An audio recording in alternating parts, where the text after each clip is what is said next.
Good evening. I'd like to call this regular meeting of the Planning Commission to order. Deputy City Clerk, can you please call roll?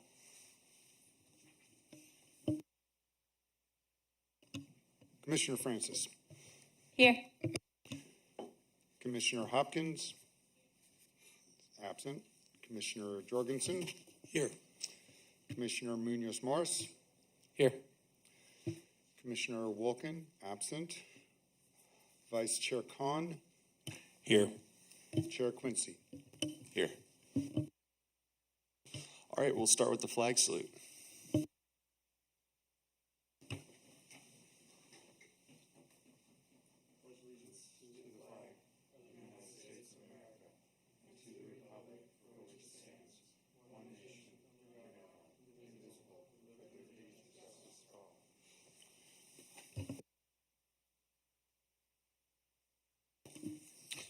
So now we'll do public comment for items not on the agenda. At this time, we'll hear any public comment for items not on tonight's agenda.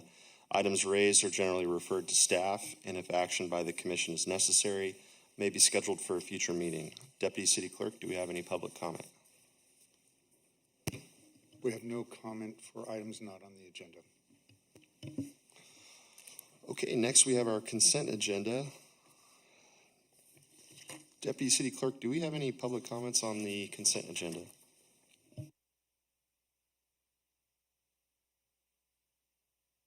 At this time, we have no comment on items on the consent agenda other than the public comment that was written into you in advance. Great, thank you. Do we have any comments from commissioners on the consent agenda? A motion or a second? I'll move approval of the consent agenda. I'll second. All those in favor say aye. Aye. Aye. All opposed say no. Motion passes. So next we'll move to the public hearings. Any court challenge to the action taken on public hearing items on this agenda may be limited to considering only those issues raised at the public hearing or in written correspondence delivered to the City of San Luis Obispo at or prior to the public hearing. If you wish to speak, please give your name and address for the record. Please limit your comments to 3 minutes. So our first public hearing item is the review of the project located at 1381 Calle Joaquin. I'd ask each planning commissioner to disclose any ex parte disclosures of contact with anyone who has provided information to the planning commissioners not on the record, so that information may be used as part of the decision-making process. Does anyone have any ex parte communications to disclose? Seeing none, would Senior Planner Rachel Cohen please present the report? Thank you, Chair Quincy. As you mentioned this evening, our first item is a new auto dealership with a sign program and a request for a fence height exception located at 1381 Calle Joaquin.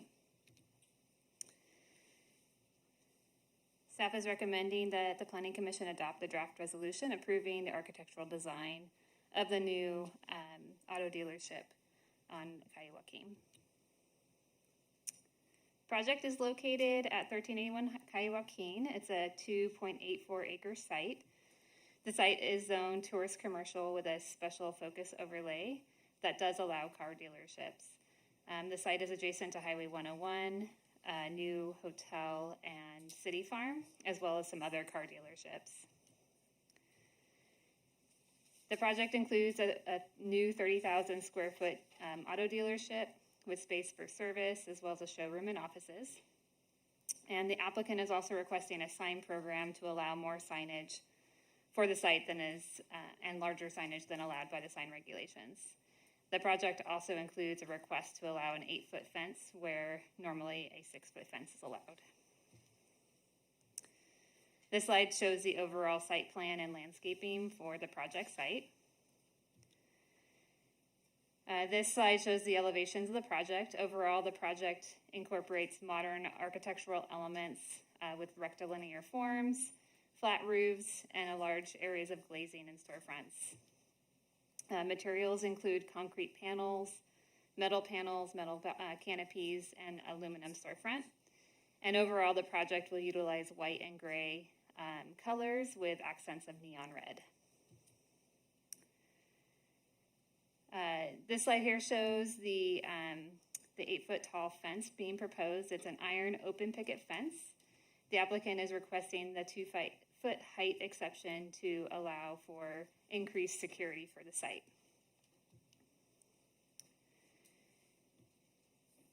The project also includes a sign program with multiple kinds of signage.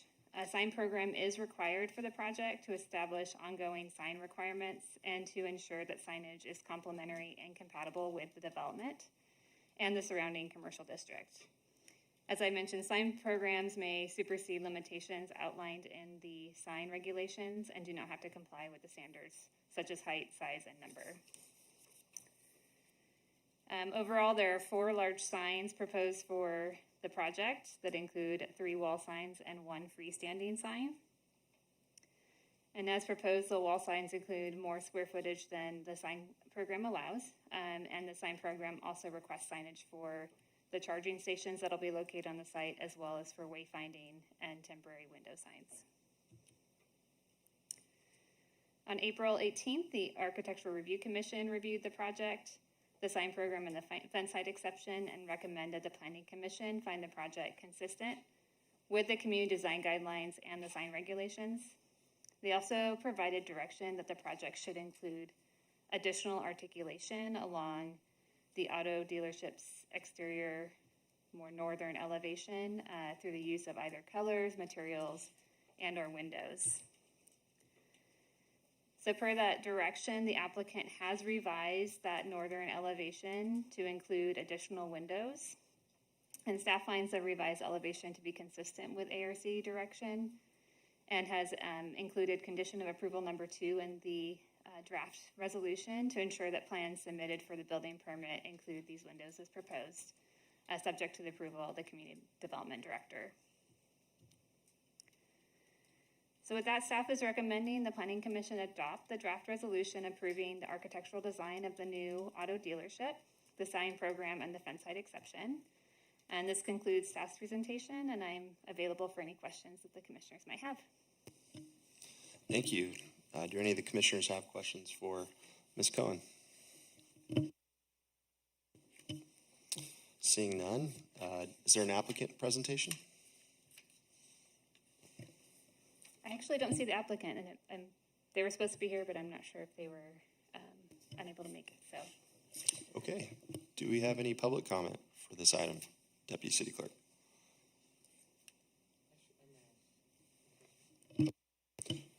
So since there's not going to be a whole lot of discussion, maybe I'll ask the one question that I had, which was merely out of curiosity around the fence height extension.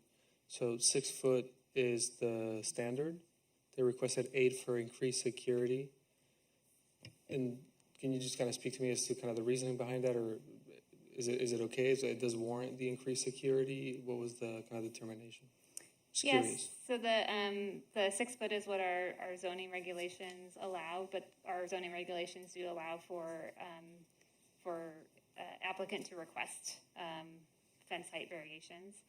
And so the applicant has requested that just to, I think, largely for their lot, is surrounded by open space on the backside. And so I think to be able to reduce the ability for folks to just easily walk onto the property without coming to the front where there are people and staff available. It is a pretty large site, so it seemed warranted in this case for them to, and supportable for them to ask for that fence height exception. Great. Thank you. Any other questions from commissioners? Do we have any public comment, Deputy City Clerk? No public comment at this time. Okay, we'll bring it back to the commission for deliberation. Perhaps we could start deliberations with a motion and a second. I'll make a motion to approve. And just a comment, seems like San Luis Obispo is really going upscale, getting a Tesla dealership, and we also get a Porsche dealership. It's exciting times. Anyway, I'll make a motion to approve per the conditions of approval in the package. I'll second that. Do we have any discussion? Commissioner Jorgensen. It's obvious, I think, to everyone that there's a lot of cars parked on this road. I've discussed this a little bit with Rachel, and there's no clear answer, but my surmise, because I don't see the cars if I were to drive by at night or very early in the morning, that it's employee parking. And so I guess I'm still wondering whether enough employee parking has been provided on site for several of these dealerships. But this particular application actually goes quite a bit beyond, at least double beyond what's required. And there may be other reasons for that, but hopefully employees will find, if that's the issue, everyone who needs to park near there will be able to park on site, I hope. In my professional capacity, I worked with many auto dealerships coming into town, and it's a problem with dealerships. What they do is they put their inventory on the lot, and they don't leave room for parking of their employees. And what we did at a couple of cities I worked for is we actually put short-term parking on the streets in front of the dealership so that the auto or the salespersons couldn't park out there, just as a mitigation. So it is definitely a problem with auto dealers. But I think if your point that they got enough parking sounds like they may have it handled. Yeah, and if I could just make one more comment. There's been a lot of supply issues for cars and a whole lot of other things, and so there's diminished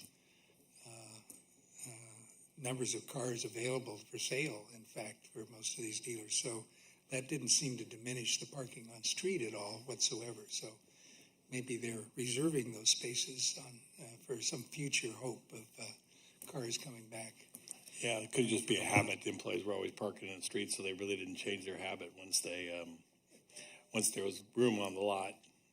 It's hard to say, but anyway, good observation. Any other discussion? Okay, Deputy City Clerk, can you call the vote? Vice Chair Khan, Yes. Commissioner Munoz-Morris, Yes. Commissioner Francis, Yes. Commissioner Jorgensen, Yes. Chair Quincy. Yes. Motion passes. All right, moving on to our second item.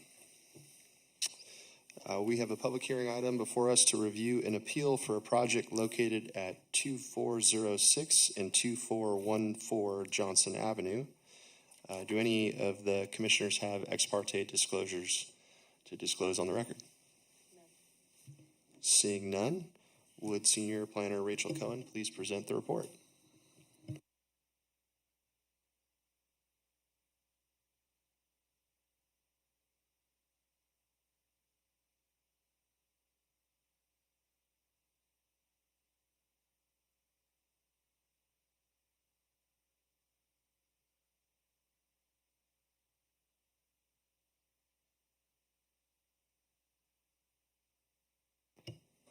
Give me one moment. My presentation is not where it was supposed to be.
Our second item, as mentioned, is an appeal of the director's approval for 2 new pre-manufactured residences located at 2406 and 2414 Johnson Avenue.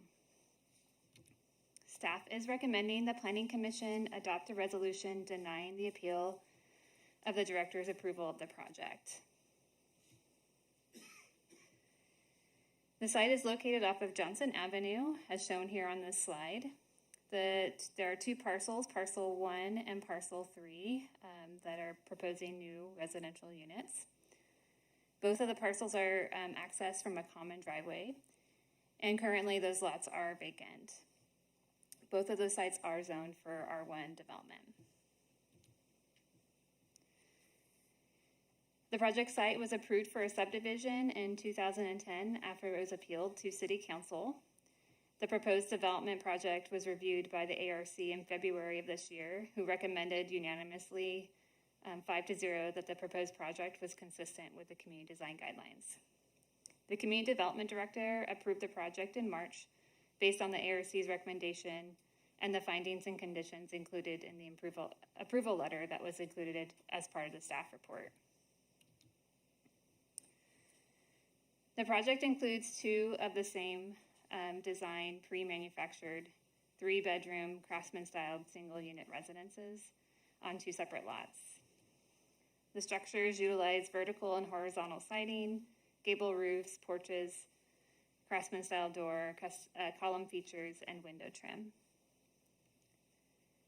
The 2 houses will use 2 different colors for the main body of the structure with the use of the same accent colors and roofing.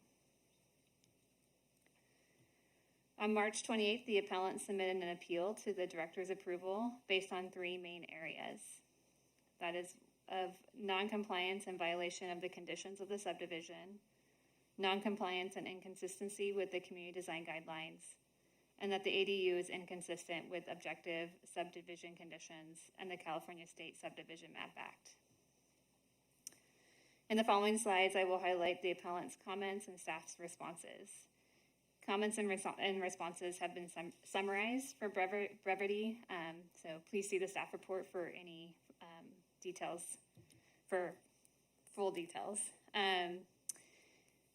So starting off, in their appeal, the appellants raised concerns with cutting into the slope of Parcel 1 to create a site for one of the houses. The city's engineering staff reviewed the plans and found that the proposed grading complies with the city's engineering standards. The appellants in their letter also commented that the project plans did not consider the existing trees on site. The project submittal included an arborist report that identified all the tree removals, and the report and the proposed landscape plan were reviewed by the city arborist, who found that the proposed plans were consistent with the city's tree regulations.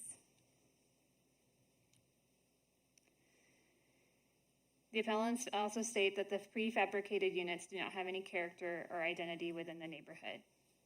The ARC and the director found that the project was consistent with the city's community design guidelines, specifically chapters 2 and 5. In regards to neighborhood compatibility, the images on the left of this slide show adjacent houses or houses located across the street from the subject site. On the right is a photo and rendering of the prefabricated homes that are of the same model of those being proposed. They're not the exact images of what the applicant is proposing to construct on site. The company does not have those in a rendering form.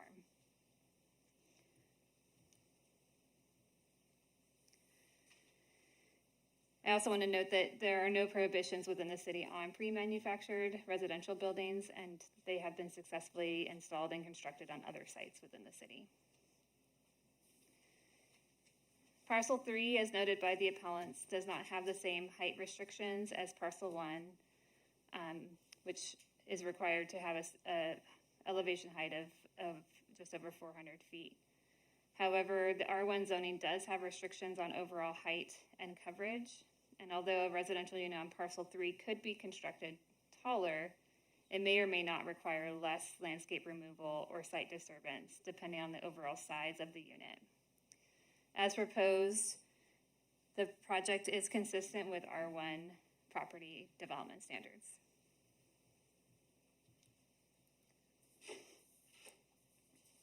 The appellants state that the tentative map delineates a building envelope and that the terms building envelope and building footprint are often commingled. It is true that the tentative map shows a building envelope. However, the conditions of approval do not use the term building envelope, but rather building footprint. And as noted in the staff report, the change in the word use from envelope to footprint is not a typo, but rather a word change. And the use of italics within the City Council staff report conveys that the Planning Commission was not convinced by the appellant's argument to reduce the building envelope, and instead eliminated the envelope idea altogether and required that the final map only indicated building footprint with a 10-foot setback. Therefore, in this case, footprint and envelope are not interchangeable or commingled.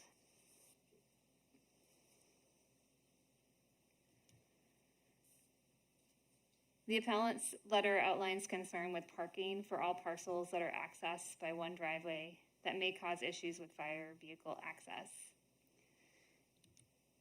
This is a diagram of the 3 parcels and the shared driveway. Parcel 1 in green provides 3 parking spaces as required by the conditions of approval for the subdivision. Parcel 2 in yellow provides 2 required parking spaces and 1 additional on-site guest parking space in tandem behind one of those required spaces. That's also in conformance with the subdivision conditions of approval. And although the proposed project does not include review of improvement plans for Parcel 2, which is indicated in blue, staff has confirmed that Parcel 2 has space available outside the emergency access easement for parking. Additionally, all vehicles accessing all the parcels along the common driveway must adhere to the fire lane no parking signs that are currently installed on site. A person may report a vehicle parked in a fire lane to the fire department or the police department. The appellants have stated the project is inconsistent with the community design guidelines, specifically chapters 2, 5, and 6. And the proposed development, as I mentioned, was reviewed by the ARC, who recommended unanimously that the project was consistent with the community design guidelines.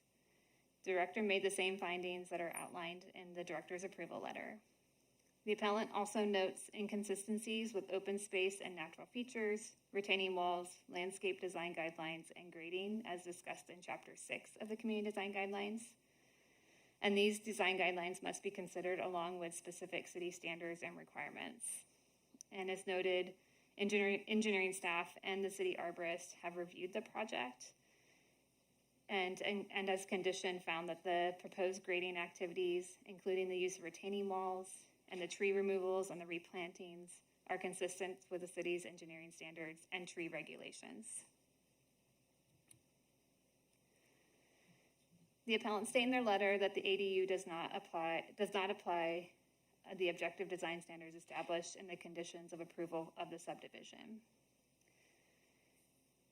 The ADU is not subject to discretionary review per Government Code Section 65852.2.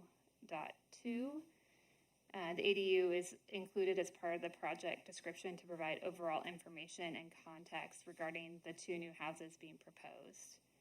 Per state law, the ADU can only be evaluated against the city's ADU ordinance that complies with this section of the government code, and no other local ordinances, policies, or regulations, such as conditions of approval. Although not a part of the review, the ADU does comply with the development standards, including those set forth in the city's municipal code, and even the 10-foot setback required as part of the conditions of approval within the subdivision.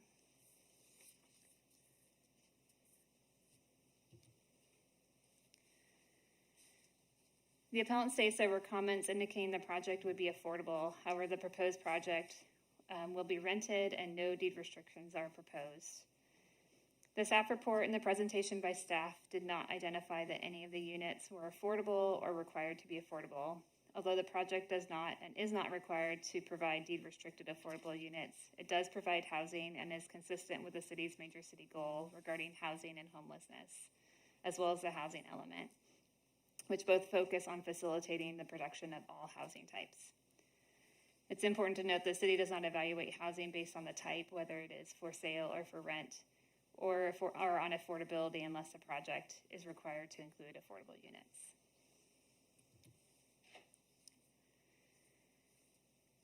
The project as proposed is categorically exempt from CEQA under the infill exemption.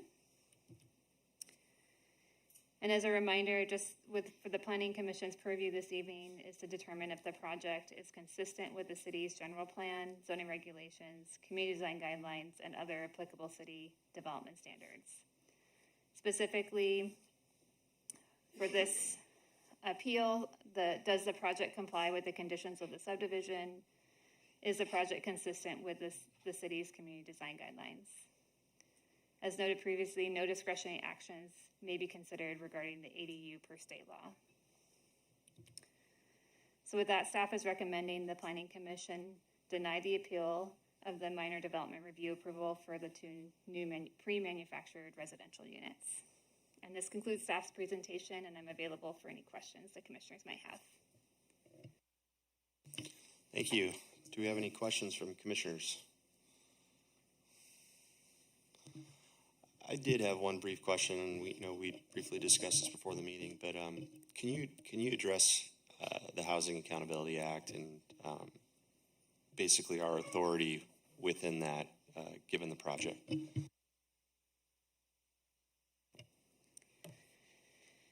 Yes, so this project does fall under the Housing Accountability Act, and so that does limit the ability for denying the construction of residential units, and it limits the ability to utilizing only objective standards and not subjective standards for any conditions of approval the Planning Commission might want to impose on the project. Thank you. Just to clarify a little bit about on that point, Chairman Quincy, if I could, the Assistant City Attorney and I were just reviewing the code section ahead of time, thought the question might come up, and I just want to clarify that the Housing Accountability Act, as it relates to this project, would require that the Planning Commission adopt objective findings or findings based on objective criteria related to health and safety impacts of the project. If they recommend denial of the project, or if you deny the project, uphold the appeal, or if you make changes to the project that would reduce the overall density that is proposed. But other changes you could condition. In my recollection of the act is that those health and safety provisions are pretty onerous. Is that correct? Well, they have to be objective, so they'd have to be based on facts in the record. So we're not aware of any of those facts that relate to health and safety findings that you could make to either deny or reduce the project density. But it's a de novo hearing. The project's in front of you for the architecture review components. And great, thank you for that. Further, and does the Assistant City Attorney have further comment? Yes, if I might, just to clarify further on that point, the code section is Government Codes 65589.5 subsection J1,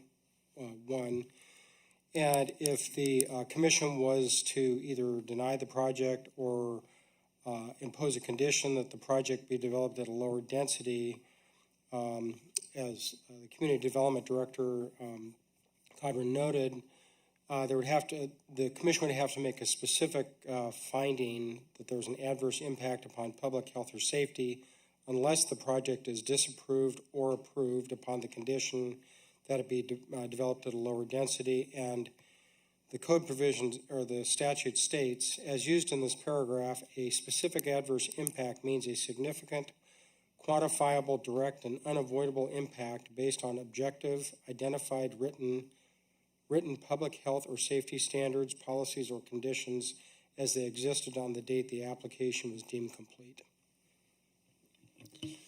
Great, thank you all for elaborating on that. I appreciate it. So next we'll move on to the public hearing component. So do we have an appellant presentation?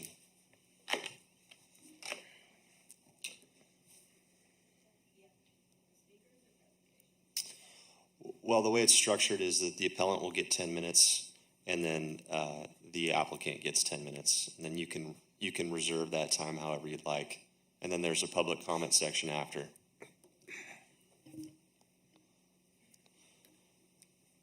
Sir, are you the appellant? Okay, so you'll get 10 minutes, and you can allocate that time however you want between basically your initial presentation or a response. If you wanted to allocate some time for a response, if you could let the deputy city clerk know so he can let you know when your time's up. Right. My name is Joe Bowd. I reside at 1645 Corona Court. I'm one of 13 of the appellants. Many of them aren't able to attend the meeting this evening because of concerns of health exposure, as you might expect. So I will be speaking on their behalf as well. Before I begin, I'd like to have staff pull up page 12 from our appeal letter in your Exhibit E.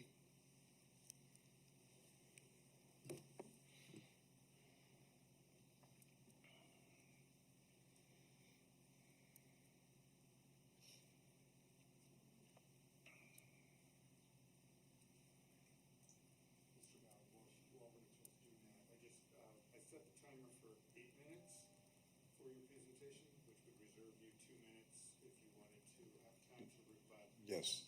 Any comments made by anybody afterwards? Yeah, that's fine.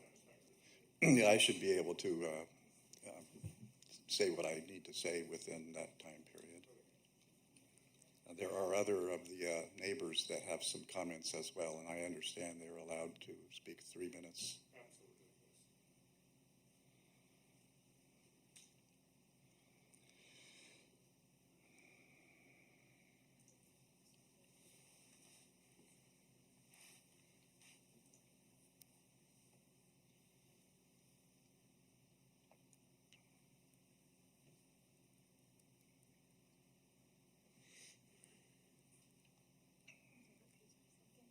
Page 12.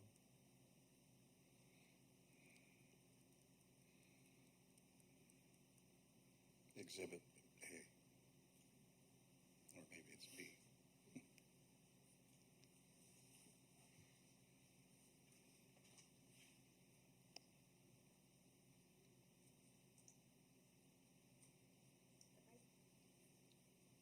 Yes, that's correct.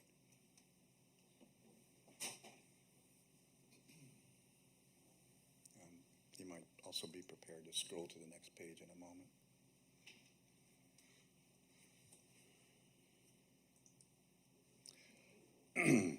Okay, so the staff did identify the history of approval for this tentative map and the delineated building envelopes for parcels 1 and 3, which is on your screen. On September 18th, Doug Davidson, the planning assistant director, approved that with a condition regarding building envelope, single-story future residential, and sensitive site designation, particular attention to character and compatibility. We appealed that because we didn't think this was a very well-conceived subdivision in the first place. Planning Commission reviewed it on October 28, 2009, and denied our appeal, but they did increase the rear setback of the envelope from 5 feet off property line to 10 feet off property line, the rear property line. Also, with the condition that no parking driveway outside of the envelope, ARC review was required and eliminated the single story to a maximum height of 406 feet. So that would enable a design to accompany a split level home or even a 2-bedroom home or 2-story home. We appealed that to the council and the council adopted that. Now, here's the rub.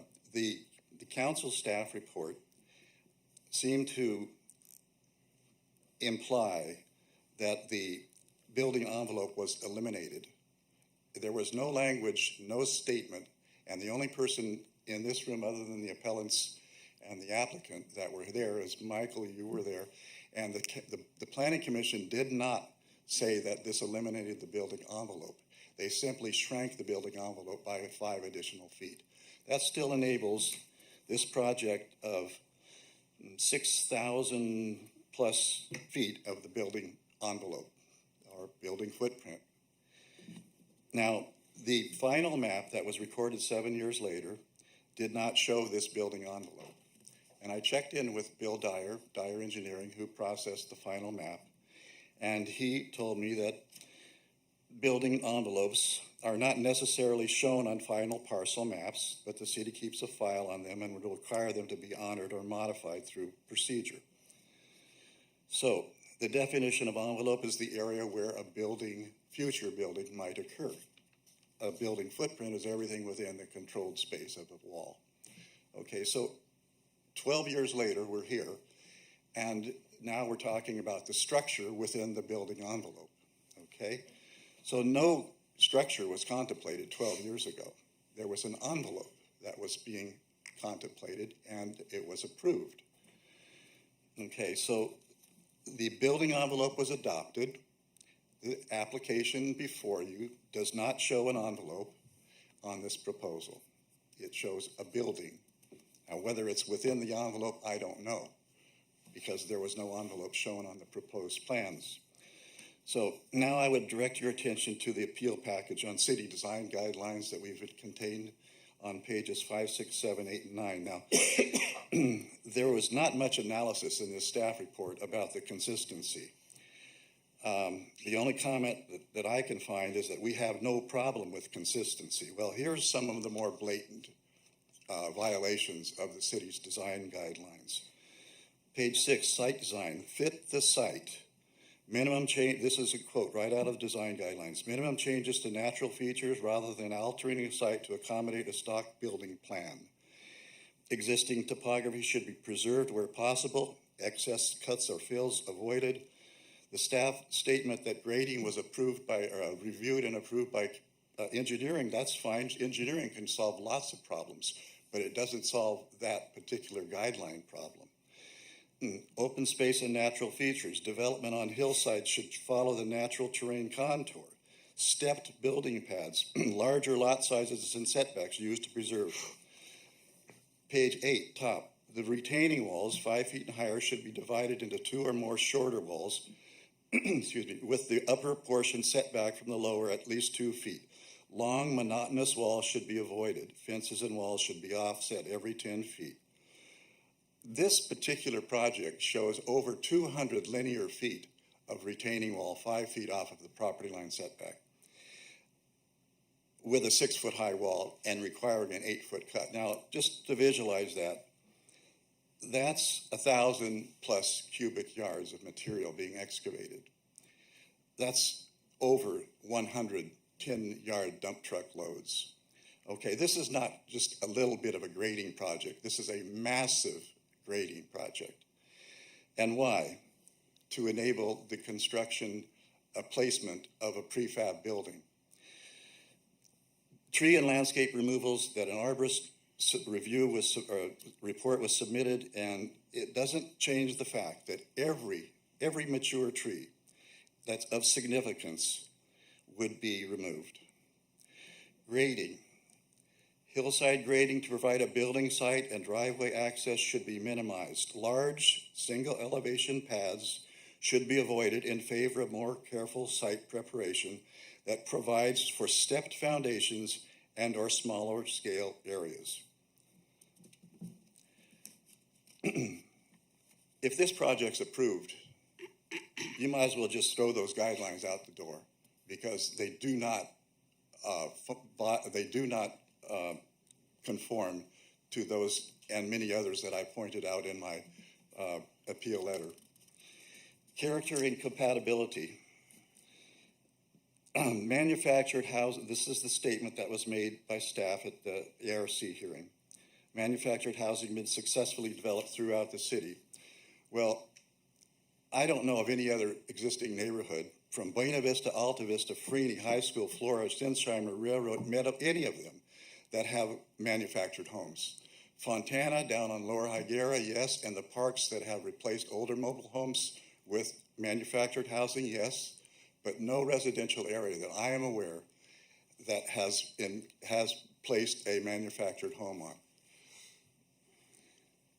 So I don't know how these units are expected to meet those character, and what Paula, my neighbor, will be presenting in a moment will be a visual characterization of the impacted homes, not ones across Johnson Avenue, the ones that are surrounding this property.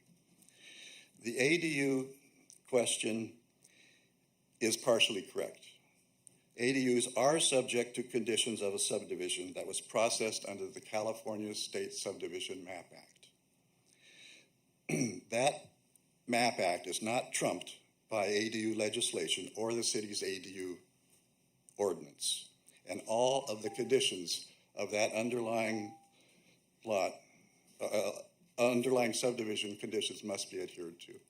Did you want to use your remaining 2 minutes? Yes, I hear you. Okay. The staff report statement, this argument is meritless because it complies with the parcel map development standards, contradicts the contention that an ADU is not subject to any conditions. You can't have it both ways. There is no justification to approve this project. As we have expressed multiple times, the applicant has reasonable and generous development opportunities on this property. And we were assured that the quality and character of future development would follow the conditions of the parcel map and the city's design guidelines. This project does neither of those. And if the applicant would stand up right here and say, I'm going to redesign with a step foundation and fit that new house on parcel 1 and 3 and minimize the amount of tree removal and try to make it conform to the adjacent residences, then we wouldn't be here right now. But I doubt he's going to say that. That means you should. So that concludes my comments, and then I'd like to introduce Paul for the rest of the presentation. If you have any questions, I'd be more than happy to respond. Sure, thank you. I don't know how much time you have left. WC Clerk? 1 minute left for any reply that he would want to give. You are free to have discussion with him, ask your questions at this time of him before the applicant would have their time to give their presentation. So what I think would make most sense is just to have the appellant put on their presentation. So if there's somebody else that also wanted to use your remaining time, you can do that, and then we'll have questions. Yeah, we'd like a little slack on this because of the amount of the 13 people that are appellants to this project and the consideration of the fact that they're not here because of the COVID spike and all that. So,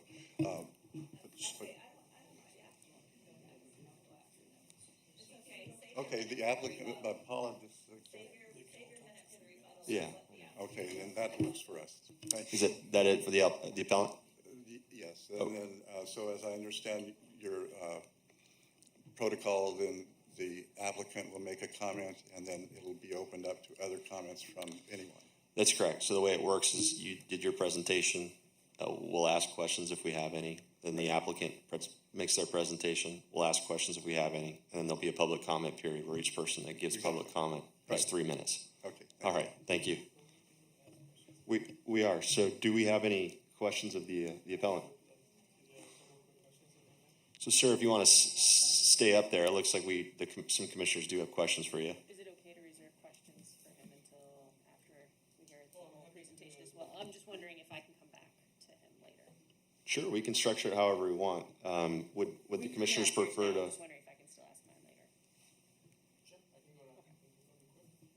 Sure. All right. Thank you for your comments and for your time. I just had a couple quick questions for you. You mentioned you lived on Corona Court. Would you say that the slope on the lots on Corona Court is significantly different from lots 1 and 3 of this project? I would say that lots 2, 3, 4, 5, and 6 have the same slope characteristics. Lot 12, our parcel, we were the original developers of Tract 1272. On Lot 12 was an existing estate home, which we picked up and moved over to Lot 10, which was also a relatively flat parcel. But the other parcels up the street of Corona Court do have the same site characteristics. They've also employed step-down finished floor elevations so that they didn't require major cuts, and they were all custom home stick-built structures. Okay, thanks. And are they predominantly single or the two-story homes? They're two-story homes. Great, thank you. That was it. Appreciate it. Do we have any other questions? Thank you. Okay, seeing none, thank you very much, sir. So does the applicant have a presentation, public testimony?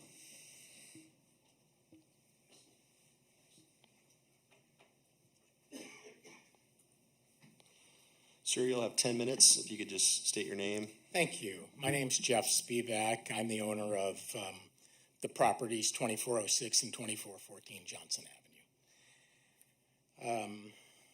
So I ask that you deny this appeal, which has already been approved not only by city planning, but also by Architectural Review Commission unanimously, for the following reasons. This project has been painstakingly reviewed by City Planning and Architectural Review Commission and has been unanimously approved. Our plans are in compliance with City Planning codes and Architectural Review requirements. Our plans conform to the existing neighborhood. Our plans are respectful of the neighbors. With the size of our lots, we could have planned more density, but in respect to the neighborhood, we did not. We could have fought for two-story homes, but with respect to our neighbors, we did not. And it should be noted that many of the neighbors that are appealing live up on Corona Court in two-story homes that, when they were built, severely impacted their uphill neighbors on Flora Street. Our choices of quality manufactured housing using basement foundations, upscale features, beautiful landscaping will achieve not only affordable housing, but housing that will fit in nicely into this neighborhood. In closing, I am not a professional developer trying to cram in cheap housing. I'm a homeowner trying to develop my property in a way that's been directed and approved by the city, in a way that will create affordable housing, and in a way that will create a better neighborhood. Thank you. And I remind you that I did submit letters of support from quite a few neighbors and signatures of support. And I ask that you take a look at those also. Thank you, sir. We did receive those. Do any of the commissioners have questions of the applicant? So, yeah, no. Yeah, that's what I was just going to mention. I think Commissioner Jorgensen, if you could turn your clicker off. Thank you. Commissioner Munoz-Morris. So, thank you for your time and your comments as well. A couple of quick questions for you as well. You mentioned affordable housing, but it's my understanding that there's no deed restriction making these homes an affordable home by definition, right? So when you say affordable homes, they're still going to be market rate, right? I mean that affordable to build and affordable to rent. Okay, gotcha. From my perspective. Yeah, okay. Secondly, I know that there have been some comments, and we received some comments around kind of the look and the architecture and the feel. How would you describe the kind of the feel and the general architecture of the neighborhood? I would say it's regular houses that are two-story or one-story, and I feel like we've gone to great lengths to try to fit into that. I think there's a stigma on manufactured homes, thinking of trailer parks perhaps, but they've come a long way. And so when I started researching them and looking at pictures of them and talking to people that have built them and owned them, there's a lot you can do to make them as good or superior to stick-built houses, as far as the way you put the foundation in and the materials that you use and the add-ons that you do in the landscaping and the way you put it in. And we're doing everything like that. Upscale, nicer doors, taller ceilings, nicer roofs, hardy backer siding, et cetera, et cetera, et cetera. Great. And then last question. It's my understanding these type of homes are able to be built or assembled much quicker than traditional construction. Would you say that's the case? That was part of the appeal for us. Yeah, to be, I think one of the benefits of manufactured housing is that it's built in a factory, and so if it's done well, it can actually be done superior than on site, and quicker, and more affordable. Gotcha. Thank you.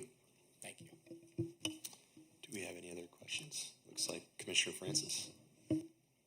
Yes, can you address the parking concern that was raised with the number of spots? Is the shared driveway, is that regularly being used for parking currently? I'm just curious where the concern is coming from. Well, can you bring up the parking spaces, please? I think we have designated parking spaces as required by the city. So we have, looks like 5 spots for the, 3 spots for parcel 3, 2 spots for parcel 2, and 3 spots for parcel 1. And is that utility easement currently being used at all for parking? For parcel 2, not for the future development, but. We are using those spots, those blue spots. The blue spots, okay, but not out in the utility easement access area? Correct. Okay, thank you. If a car's parked over there, it might be a visitor or somebody like that that's coming by for a few hours, or a UPS truck or something like that. Okay, thank you. I did have a question. Did you make any efforts to meet with the appellants to discuss their issues? And if you did, maybe you could describe that and what the outcome of that was. I'm trying to take the high road here, and I've tried to take the high road through this whole process. But when I first started this project, when I did the lot split, which was 2010, I guess, I went and talked to every neighbor up on Corona Court, including Mr. Bowd. And Mr. Bowd looked at me and he said, "I will never allow you to do this project." So that's the response I got. All right, thank you, sir. Do we have any other questions? Commissioner Francis, you had indicated you might have a question for the appellant. It's been addressed, thank you. All right, so Thank you. we'll move on to the public comment portion. Deputy City Clerk, do we have any public comment? Thank you. So I have 3 public comment cards, and they are from Paula Dooley, Joe Bowd. Oh, so you already spoke. Okay, thank you. And I can't read the last name, but Maureen Ironman. Thank you, ma'am. So it looks like the first person we have is Ms. Dooley. Ms. Dooley, you have 3 minutes. Thank you.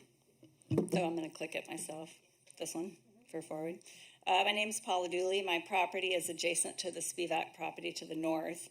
In 2009, I attended the director's hearing regarding this subdivision, and the building envelope was established and agreed upon by everyone there, including Mr. Spivak and his wife at the time. Later modifications to the setbacks and height limitations were set, but the building envelope was otherwise unaffected. And why I'm here 13 years later for the same issue is really beyond me. I've never done anything like this before, but here we are. So we have 7 families on the appeal. What do I point it at? Okay. This is where we live and who we are. Where are the properties surrounding? I've been in my house since 1998. Here's a picture of our homes. And with all due respect to Ms. Cohen, pictures of the houses across Johnson, which is 2 parking lanes, 2 bike lanes, and 4 lanes of traffic. Those people don't even know that this house or lot exists. Mr. Spivak's house is there. These are the people who are being impacted by the project and who are taking exception to the non-quality of construction. This project was approved with conditions. You know, that means it wasn't just approved. I personally, as a citizen, was satisfied that the conditions were placed, and I kind of walked away thinking I was happy. What is it that we want? Yeah. So those are the 4 conditions of approval. I think we've talked about them already. Existing site constraints, privacy for occupants, adequate parking, and be compatible with the scale and the character of the existing neighborhood, which are the houses that you just saw. What we're asking for is that the conditions of approval that we were told were part of the project are followed, that the tentative building envelope is honored and the height and setbacks, and that it conforms to the neighborhood and respect for the natural landscape. I feel like removing all the mature trees is not much respect for the natural landscape, and neither is a 10-foot grade. I don't have a problem with an ADU being on either of the parcels, but I do have a problem with it being outside the envelope that was approved in 2010. There's a picture of it with what affects me because my property's on the other side. That yellow line is the tentative, the parcel map that had the building envelope on it.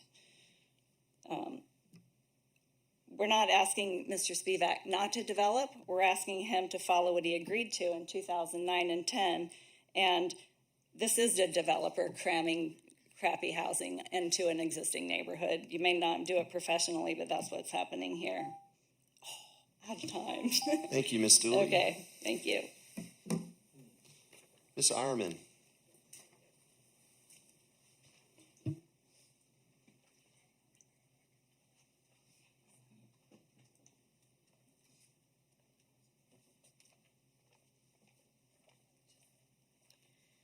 Thank you for being here. My name is Maureen Ironman, and I have owned the home at 1649 Corona Court since 1995. My home overlooks the proposed subdivision located at 2406 and 2414 Johnson Avenue. I, too, attended the Planning Commission meeting in October of 2009 and the City Council meeting in January 2010. As Paula said, during the City Council meeting, everyone agreed to the size, setback, and building heights for the new development. Everyone compromised. We all walked away feeling okay. We felt that a reasonable compromise had been achieved by all parties, including the applicant. In addition, Mr. Spivak was given adequate development options. There seems to be a discrepancy between what was agreed upon at the PC meeting and what was presented by the current staff report, which was wrongly interpreted, reducing the building envelope. This grossly misinterprets the original agreement. Sorry to be back again. I would also like to address the most troubling aspect of this proposed project. The Community Development Director has designated parcels 1, 2, and 3 as sensitive sites, and as brought up earlier, more specifically that future development will respect the privacy for occupants, neighbors, provide adequate parking, and be compatible with the character of the existing neighborhoods. These cheap, prefabricated block homes are hardly compatible with the surrounding homes shown in the PowerPoint presentation. This is an insult to our neighbors who are quite angered with this subdivision. I will lose my privacy as many cars will be coming in and out of that driveway, 7 parking spots at all hours. The drainage issue that Joe mentioned is a big issue for me because it empties into my backyard. I'm also affected by the ADU. It is located directly under my home, and it is in complete violation of the subdivision conditions. the city's design guidelines and conflicts with the neighborhood character. Another concern is our homes will lose their value. This is worrisome for me, especially because I have put more than $100,000 into home improvements with future projects on hold because of my concern. Along with everyone else, what is most concerning is the complete disregard for developing within the building envelope and inconsistency with the city's design standards, especially related to grading, retaining wall construction, and tree removal. The project is ill-conceived. And contrary to what Mr. Spivak said, I was never contacted about this subdivision. At the time, I was renting my home and I was living in SLO. Had my email, no one talked to me. And as a matter of fact, around 2009, my partner James Callahan and I did approach Mr. Spivak and offered to buy some of his lot. And he agreed in part first, and then a month later said he talked to his lawyers and he decided not to sell. So I just wanted to make that clarification. Thank you. Thank you, Ms. Ireland. So I don't have any further public comments. Deputy City Clerk, do you have any more slips? Okay.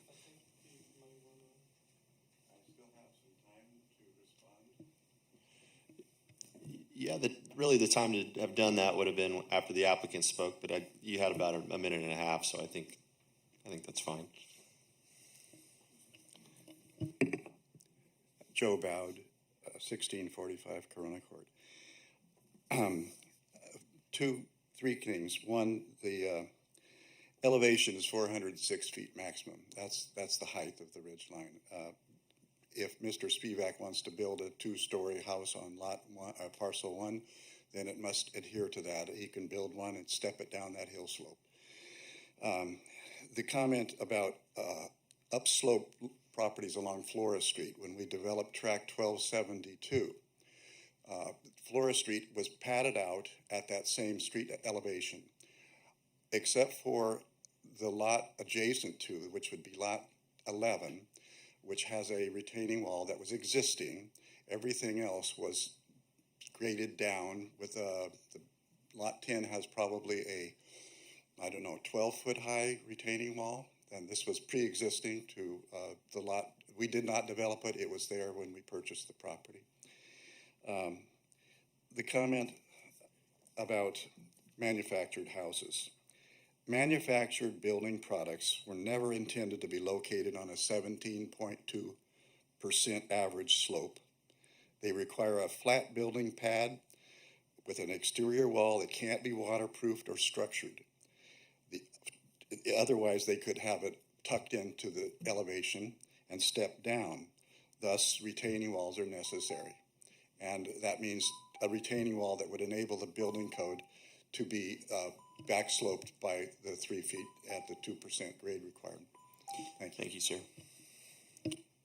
Okay, so we'll bring it back to the Commission for Deliberations. Perhaps we can start with a motion in a second and then go from there. Do we have a motion? I have a couple questions of staff. Oh, sure. So Vice Chair Khan has some questions of staff. I'm curious if staff could give us some more input on this quote-unquote building envelope. I've been looking very closely at the drawings that are presented. I didn't really see a building envelope, and if anybody could shed some light as to more on a building envelope, I would appreciate it. Sure. So as we were reviewing the documents, we looked at the final map, and as noted, the final map does not show any building envelope. The tentative map does. However, the conditions of approval for the project don't refer to the building envelope. They refer to a building footprint. That building footprint identifies a 10-foot setback. So that's what staff is utilizing for reviewing the project. And then I can add a little bit of information to that just in terms of the normal process of how conditions of approval get implemented between a tentative map and a final map. So conditions of approval on the tentative map are typically not the kinds of things that exist after the recording of the final map. So the conditions of approval are things that are intended to be implemented with the final map. The one difference in this case would be the designation as a sensitive site. And that's something that the Director of Community Development always has the authority to do, to designate sites as sensitive. And in this case, as part of the process, that decision was made. It's very typical when there are deep lot subdivisions to deem them sensitive to ensure this process occurs. It's notification for neighbors, it's public hearings so that everybody can be notified and those comments can be taken into consideration for decision making. What I would have expected if there were building footprints or building envelopes that were approved as part of a tentative map, then those would be either recorded with the final map or recorded as a separate requirement that applies to the subdivision, so that over time, as properties change hands, as development occurs, that those requirements persist. And so not finding any of that information, just referencing back to the tentative map, but no conditions of approval that specify envelopes or footprints, really just the action by the city council to require the 10-foot setback is what we were able to determine was applicable in this case. Commissioner Francis. Yeah, forgive me as I formulate this question, but in regards to the building envelope, the regulations surrounding ADUs, that would be an entirely separate set of regulations. It would be outside of any building envelope that might have existed on a property. Is that correct? Yeah, there's a whole set of standards that the state has, and the city has adopted a accessory dwelling unit ordinance that reflects those, and so it would be outside of that consideration. It supersedes the approvals of the conditions of approval for the subdivision. Thank you. Okay, I'm not seeing any further questions. Do we have a motion and a second?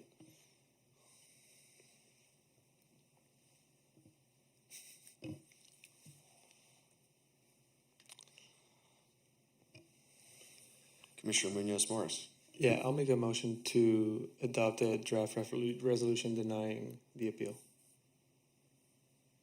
Do we have a second? Commissioner Jordan. I'll second. Do we have any further comments from commissioners? Commissioner Munoz-Morris. I just wanted to comment briefly that just based on what we heard from City Council and some previous comments before, it just seems like there's not much room for us here to do much more unless we make some very specific objective findings which are not evidenced in the staff report. So yeah, so all that to say that my motion basically kind of follows what I believe we really only can do. Chairman Quincy, if I could maybe make a clarification just based on that comment, I just want to highlight that the Please. limitations as it relates to the Housing Accountability Act really have to do with actions the Planning Commission would take to uphold the appeal, deny the project, or to cause changes to the project that reduce overall project density, like the ability, reduce the number of bedrooms or the number of units that can be provided. So if the Planning Commission wanted to implement other changes in order to implement design guidelines or for other reasons, those could be made. They should still be based on findings, but it's not the same standard unless you're, sort of preventing the housing from being constructed or causing the housing to be constructed at a lower density. Thank you for that. Do we have any further comments? Commissioner Jorgensen. Yeah, I just wanted to say that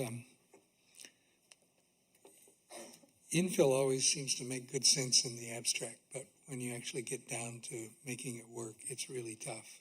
And even in the very best cases, it means a change of scenery, a change of views. This is blocked, this is gone, construction noise, on and on and on, just in so many ways that it really is tough. And I think that's been well proven by all the concerns tonight. When I looked at the property, and I only walked the lower part, that is parcels 1 and 3. I didn't, but I certainly drove around and drove on Corona and sat and looked at it for a while.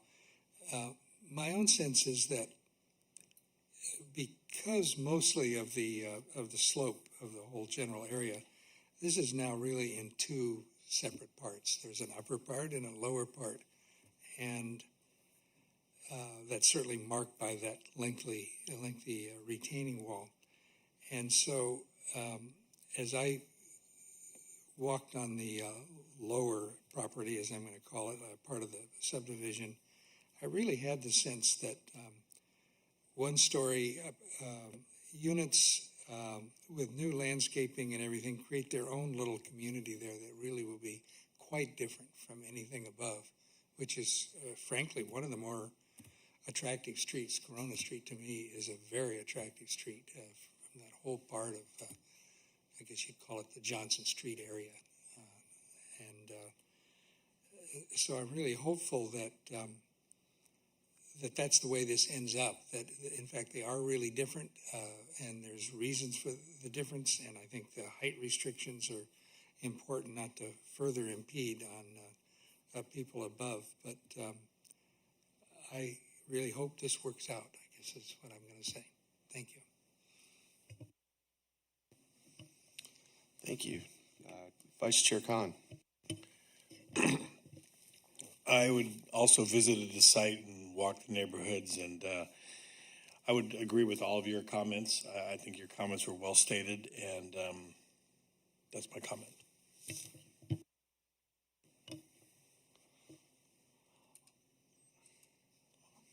All right, seeing no further comments, Deputy City Clerk, can you please take roll on the motion?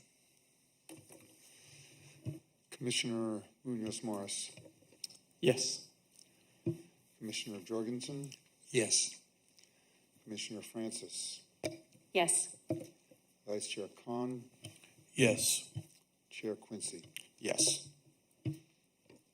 Motion passes. Okay, so next we have comment and discussion. Would Senior Planner Rachel Cohen please provide the update? All right, so you have, your next meeting is on June 8th, and just wanted to highlight those items coming before you. One will be a presentation of the 2022 program update to the Clean Energy Choice Program for new buildings and requiring them to be all electric, so that'll be a presentation made by staff. And then as part of the public hearing, the commission will be reviewing the amendments to the Inclusionary Housing Ordinance. So you'll get a chance to review the amendments being proposed, and they are available currently on the city's website if you're interested in looking at them before the staff report is published. And that's all the updates I have for you this evening. Thank you very much. Commissioner Jorgensen. Thank you for that. I was glad to see that, what's coming up on the agenda. I wanted to raise a question that might, if there's any substance to it at all, might come back at a later meeting. And that's the question of the kind of format and content of the minutes for our meetings. And this particular hearing was slightly instructive because we got to see minutes from a planning commission in 2009, which was several centuries ago, I think, actually. And they were quite full, and people did comment, commissioners commented. There was some interaction. You could actually, if you thought of yourself as this is a script for a theater presentation, you actually could follow the script and the plot and see how they got to where they got. And we don't do that here, and it's a new situation for me, having served on planning commissions and other places. I noticed that when we see reports, say from the tree committee, we certainly see discussion and back and forth and some sense of how they got to the place they got. And that's generally true, I think, of ARC as well, although some, I'd say that's more circumscribed in the last few years. But staffing issues could certainly be make this difficult, and there may be, I guess I'm assuming, reasons from, in terms of kind of legal advice, just to just to be sure we have a really tight record of exactly what occurred, and so that gives the base for what follows. So I just wanted to kind of raise that, and we certainly had some concerns raised in public in comment that came to us, to say the least, about a project 2 weeks ago. Yeah, it's an issue that's been discussed by staff, city council, commissioners, city clerks quite a bit in the past, and I think that part of the issue has to do with staffing and the challenge of recording, all of that information and back and forth in minutes. The consistency between different people who are note takers and what gets captured, or lack of consistency was a concern. But I think the advent of video in particular, although it's not the case for, like, the ARC is not videoed, but there are recordings of those.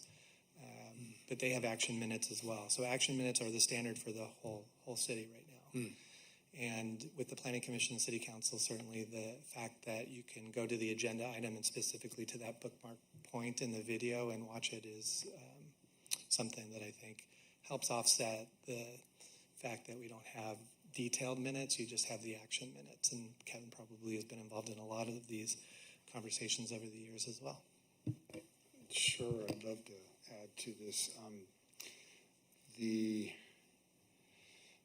just show you some stuff. So the advisory body handbook is what the Planning Commission, falls under. And on page 16, I think, 17. Let me zoom in a little bit for you. So basically it says there, just what Michael was saying, that action minutes are the style of minutes that we're to use for all the advisory bodies, and that it follows, believe it or not, a resolution passed by City Council in 1984. And the, certainly from your own experience here, there has been inconsistency from what I've seen since 1984. The City Council nor the advisory bodies necessarily followed action minutes to the letter for many years. But here's a copy of that resolution, and it's typed. It's awesome, and it details out essentially what Michael just said, that the reasons for doing this are, and we have a records retention schedule. If you read this, it says you must maintain this. We maintain the videos or the audio recordings from all the meetings. And that's really the record of, the nuances that were discussed. What's maintained in the minutes are the action. What did the Planning Commission actually do? And then that avoids some of the pitfalls that Michael also noted, that if somebody, summarizes comments made by, a citizen of the city about a topic, they may not summarize it exactly accurately, but the video and or audio does maintain that. And those are made available now, unlike the what this resolution says, they're not taped. It's all digital. Tonight's meeting will be available immediately. Well, tomorrow morning it'll be posted. It's streaming on YouTube now, and people can watch it over and over and over to get all the nuances. If you have any questions, I'm happy to answer you. And I would just add from a legal standpoint, to touch on Commissioner Jorgensen's point, the record is the actual recording of the meeting. So I don't have any concerns from a legal standpoint of having abbreviated minutes or action minutes, because we have the full record that's recorded. That's a help. If I could just say, I think this makes me feel a little older because if I'm given a choice, if I see a news item on Google or something and then up pops a little video about it or a news report or there's a text, I would never do anything but look at the text. I mean, I want to learn it. I want to learn it fast. I want to learn it at my speed. I don't want to waste time on something that is irrelevant to it. And I can't imagine wanting to watch a video of a city council meeting or a planning commission meeting. I'm sorry. It just, I guess if I were paid enough to do that, I guess I would do it if I had to. But that seems tough to me. So I think it's my own, how I learn is I just learn in a different way. So I guess I need to change my ways if I were to go back and wanted to understand something. I treat it like radio. I just listen to it. Oh, there we go. There we go. Oh, that's a good idea. Yeah. It's just slow. Yeah. Exactly. Okay, thank you.